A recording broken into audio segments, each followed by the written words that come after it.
If you don't know how the soup gets inside a soup dumpling, you will soon, because we're about to make them completely from scratch.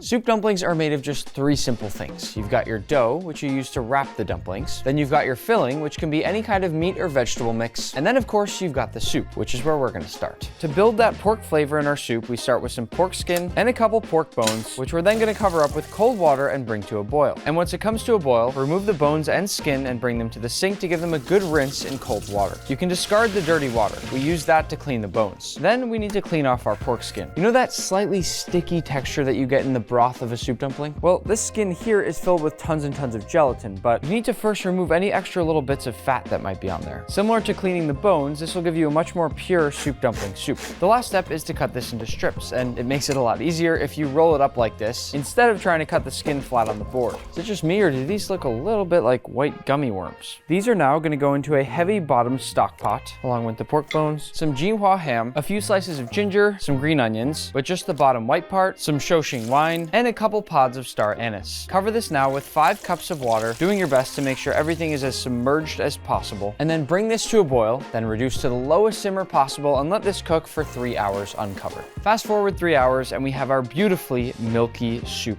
Cooking the bones for so long is what allows us to get such a beautifully rich broth. At this point, we'll strain off our soup, with the goal being to get 1 3/4 cups, but if it's reduced too much, you can just add a little splash of water. I'll pour this onto a small tray and carefully transfer it to the fridge, where it's going to set into its jello form. To make our dough, we'll go into the bowl of a stand mixer with some all-purpose flour, a pinch of salt, and some nice warm water. And then using chopsticks, I'll start to mix until a shaggy dough forms. You don't have to make your own dough. You could easily go buy dumpling wrappers from a grocery store, but I thought it'd be fun to try. Once we have our shaggy dough that looks something like this, we'll set up our electric mixer with a dough hook attachment, and then we mix. Oh. We'll let this mix for 5 to 10 minutes or until the dough becomes very soft and smooth.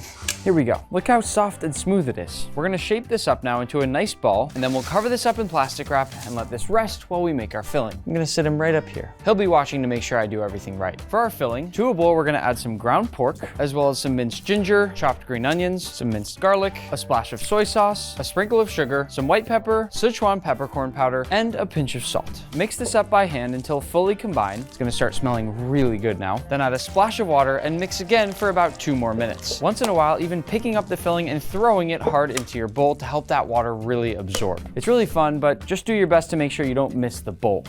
When you're finished with this process, your filling's gonna start to look lighter and fluffier, almost a little whipped. Now we'll add in some sesame oil, then continue mixing, throwing it into the bowl a couple more times, which helps to get the filling as tender as possible. Finally, add in some neutral oil, and then give it one last gentle mix. No need to throw your filling anymore, and your filling is done. And now it's time to add in the soup. As you can see here, this has completely solidified. So many people are confused how you get the soup in a soup dumpling, and now you know. We turned our soup into a jello so we can combine it easily with our filling, but then when we go to cook our soup dumplings, that jello is gonna melt back down into a soup. To spread our jello evenly into the filling, we're gonna push it through a potato ricer, which isn't the most beautiful way to do it, but it's very, very efficient. If you don't have a potato ricer, go ahead and just chop it up really finely with a knife. The final step of our now complete filling is to get in there with your hands and mix this up as gently as you possibly can. You also wanna do this quickly because, especially if you have warm hands, you can literally start melting that jello back down into a soup right in the bowl, which we don't want. With our filling finally complete, we'll cover it with plastic wrap and place this in the fridge for 3 hours, or preferably overnight. By now our dough has had plenty of rest, so let's roll it out into our dumpling wrappers. I'll start by rolling it out into a nice smooth log and then cut it into 3 even portions. Then I'll roll each of these out just a little bit more. Oh look, we made a hot dog.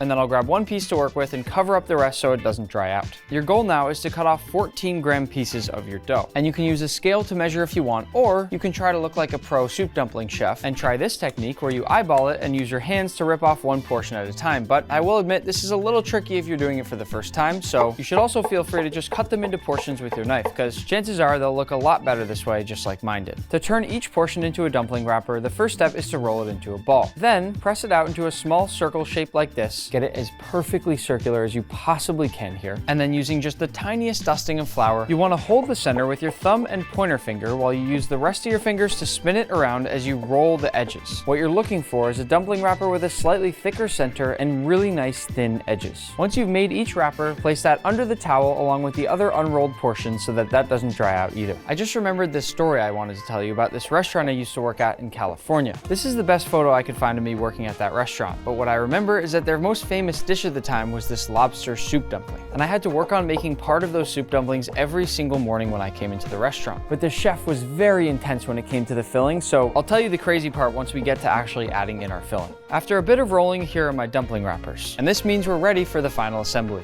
Grab your filling, it's all nice and cold from the fridge, and smells amazing. Add a light dusting of flour to your work surface, then grab one of your dumpling wrappers and use your fingers to press all around the edges. Now, place it in the center of your palm and then use a spoon or any kind of tool like this to spread it out into a circle. You see that nice mix of the soup jello with all our meat? That is what's gonna give us the perfect juicy and balanced soup dumpling. Now comes the hard part, folding and pleating the soup dumplings so they end up looking something like this. In one hand, use your thumb to press down in the filling while you use your pointer finger to support the underside of the wrapper, and with the other, use your thumb and pointer finger to fold the wrapper over itself, then pinch, and then after giving it a little stretch, repeat that same process over and over again with the goal of getting somewhere between 14 and 18 folds. And if you can get 18, apparently that's the lucky number. But I'm too lazy and hungry to count this, so please help me out in the comments below. I recently went to Shanghai, where soup dumplings were invented, and was watching these chefs fold and shape these soup dumplings. You can see that they've clearly been doing this for a long time, so if you are trying this on your own at home, just know that it takes a while to learn.